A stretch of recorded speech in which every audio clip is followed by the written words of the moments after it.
बिस्मिल्लाहिर्रहमानिर्रहीम। अस्सलाम वालेकुम दोस्तों, आज है 13 मई 2025। तो जी फलों का बादशाह यानी कि आम की मुख्तलिफ़ वैराइटीज़ है। जिस तरह कि आपको पता है जी, ये है जी जनाब सिंधली। सबसे पहले मालदा सरोली शुरू होता है, साथ साथ एक हफ्ते बाद ये भी शुरू हो जाता है।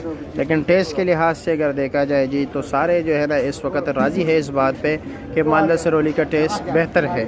और जो बिल्कुल टेस्ट होगा वो तो आपको पता है जी, तो जून के फर्स्ट वीक में होगा इंशाल्लाह, जो बेहतरीन टेस्ट होगा। इस वक्त पेटी का वज़न है जनाब, पेटी दो किस्म की, एक छोटी पेटी भी होती है, बड़ी पेटी भी होती है, और ये है जी छोटी पेटी, यानी कि तकरीबन 8-9 किलो तक वज़न है इसका। इसका रेट क्या है जी?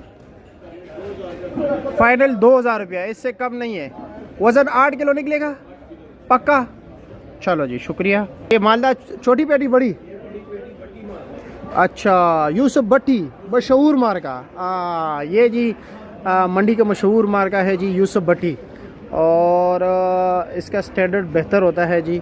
और ये आप देख सकते हैं, क्योंकि कुछ लोग होते हैं ना, उनके एक गुडविल बना होता है, एक नाम, एक रिकग्निशन होती है, वो अपने आप को जो है ना जी मतलब ख़राब नहीं करते, इसलिए सारा साल जो है ना अच्छा माल बेचते हैं। तो ये डिग्री का आम है जी, भट्टी मार्का, यूसुफ भट्टी साहब का। और इनके साथ जो होते हैं जी एहसान आवान, मेरा दोस्त भी है, यार भी है। ये नहीं कि मैं दोस्ती यारी की बिना पर जो है ना इसका कह रहा हूँ, ये आप किसी से भी पूछ लें। यूसुफ मार्का, इसका रेट भी ज़रा तेज़ होता है, माल अच्छा होता है। रेट क्या है इसका जी? 1400 फाइनल, 12 किलो आम है। ठीक